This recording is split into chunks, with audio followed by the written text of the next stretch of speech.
Good evening, everyone. Today I'll present how we use child interest and classroom role play inspired by the Very Hungry Caterpillar to foster scientific inquiry and conceptual understanding among children aged 3 to 5 years.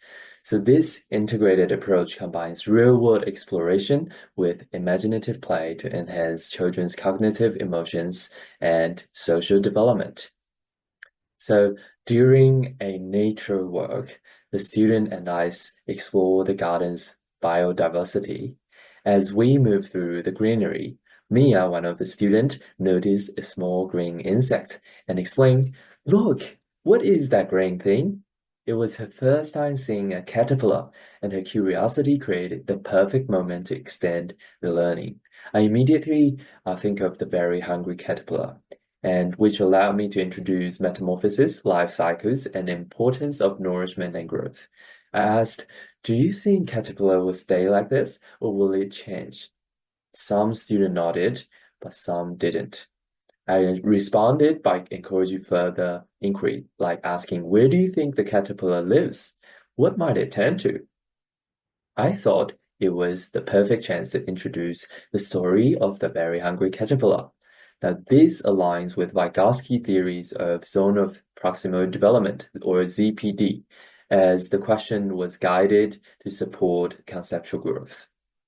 Now, following the nature work, we return to the classroom, and I plan to act out the caterpillar journey, embedding scientific concept of metamorphosis into imaginative play.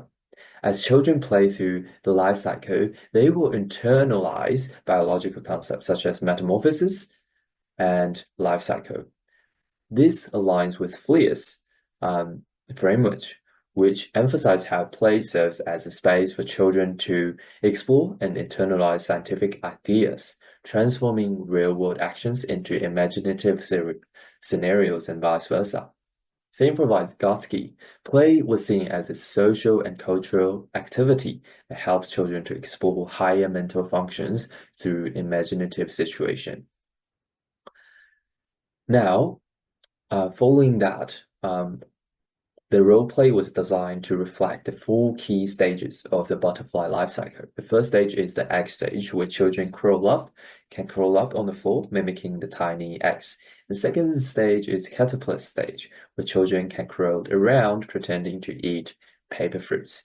The third stage, cocoon stage, where children can wrap themselves in scarves or clothing representing pretending to sleep inside of cocoon. And then finally, the butterfly stage, where children can spread their arms like wings and flew around the classroom, pretending to be visiting flowers. Now, in my observation, at the start of the activity, the children gathered on the carpet, excited to become the caterpillar. I laid out paper fruits such as apples, pears, oranges, or fake fruits across the room. Mia, one of the 4-year-old, eagerly volunteered to begin to role-play by crawling on the floor, pretending munching on the fruit. "I'm so hungry," she exclaimed, mimicking the caterpillar in the story. As the other students joined in, they imitated the sound and action of eating. Yum yum.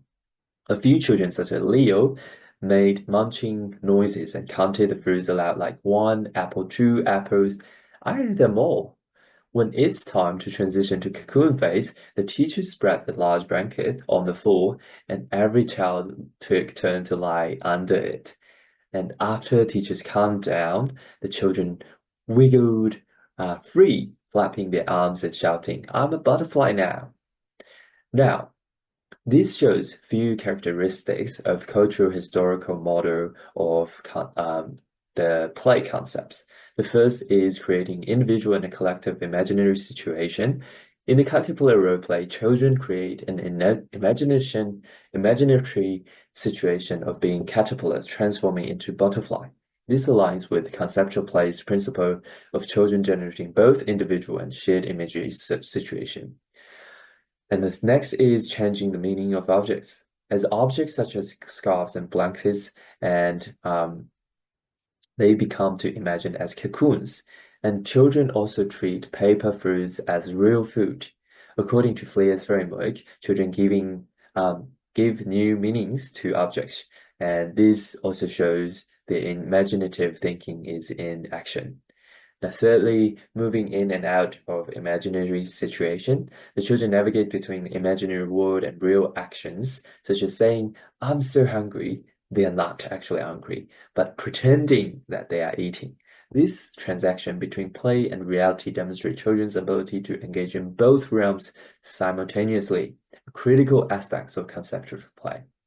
Now, the teacher's role within the activity is to act as a co-player to scaffold students' learning throughout the activity. I guided children through each stage with open-ended questions, encourage them to think critically and express their understanding. My role involved moving in and out of play, stepping into this play and facilitate transitions, and stepping back to allow children let to take place. By asking such as, what do caterpillar needs to grow strong and healthy? I'm using this question to scaffold students. And moving to the next stage of the learning is designing the conceptual play world. Specifically, the tent is transformed into cocoon, and the outside area become a butterfly garden.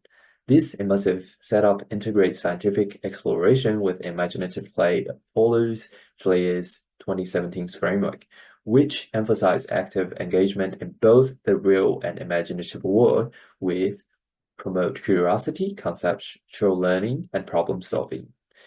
Now, in this stage, the cocoon was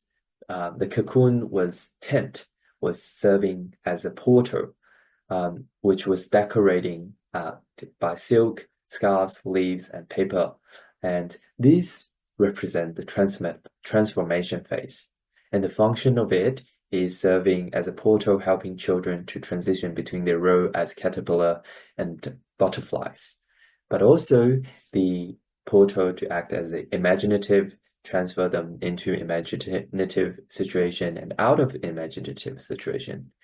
And the butterfly garden, which is the outside area, is serving as a free world that encourages students to fly around the garden and simulating the butterfly by letting them find the nectar and collection and also pollination.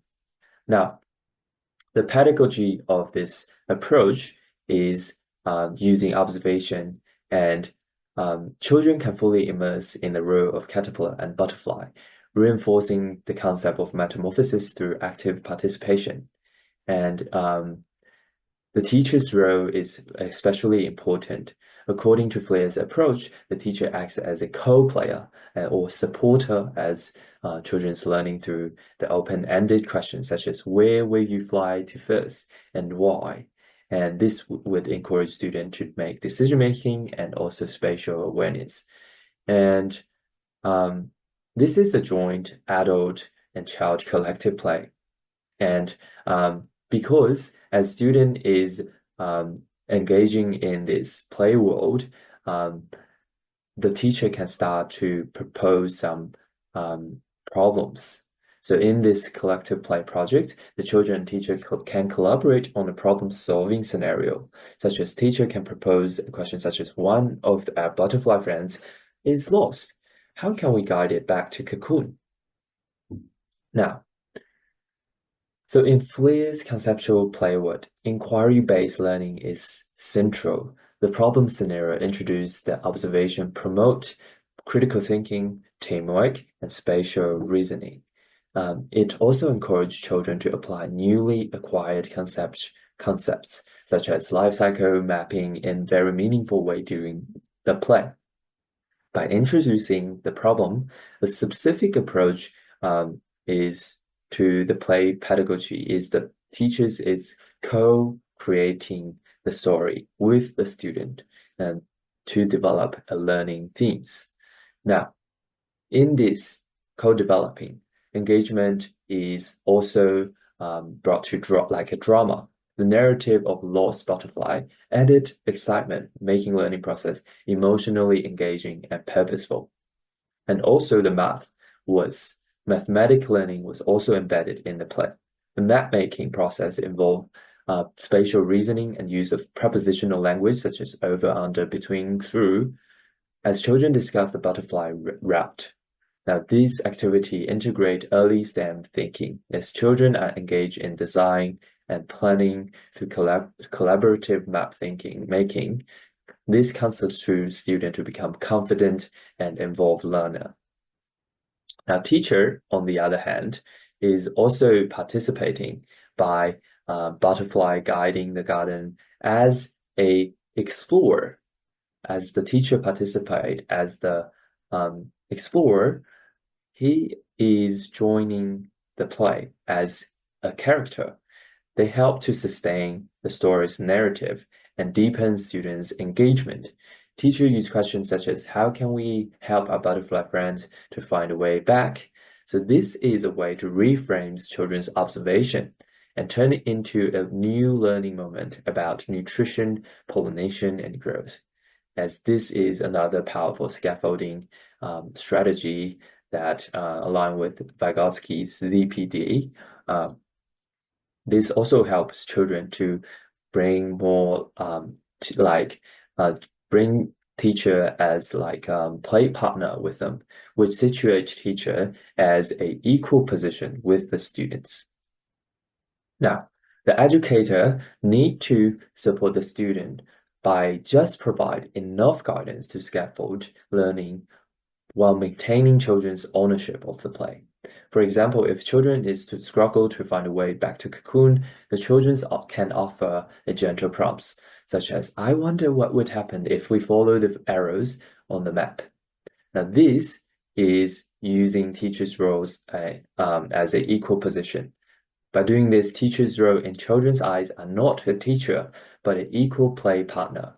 These questions also guide students towards identify pattern, testing hypothesis, and co-constructing solution independently, but also collectively through exploration without teachers' help. Now, this activity reflects the principle of play-based learning, but also the important process of inquiry-based learning. And this would also connect to real-world connection and imaginative play, which also aligns with Vygotsky theories of learning through social interaction as children are co-constructing knowledge through collaborative role play. Okay, so aligning this with EYLF goals, in these activity, we can identify outcome one, children have a strong sense of identity as children are demonstrating agency by taking ownership of tasks such as creating maps and acting out caterpillar. They also build confidence and self-awareness through role play and collaboration. And second outcome, as children are connected with and contribute to their world because they are exploring the garden, mapping the building, the flower's path, the butterfly's path, fostering also bringing butterfly home is able to foster empathy and respect for the nature. The children are also engaged in a meaningful way with the environment in which they live. Now, outcome four is children are confident, involved learner, as children apply the spatial concepts, such as using the language and drawing the map. They are using the problem-solving strategies while creating map.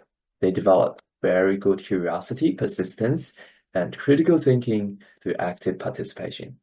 Now, in conclusion, this activity demonstrates how to combine nature exploration and role play, imaginative conceptual play, and conceptual play world to foster scientific inquiry and conceptual understanding in young children. Now, through the guided play, the children develop skills across multiple domains, include cognitive, language, social, emotional, and physical development. And that's all for the presentation. Thank you for your attention.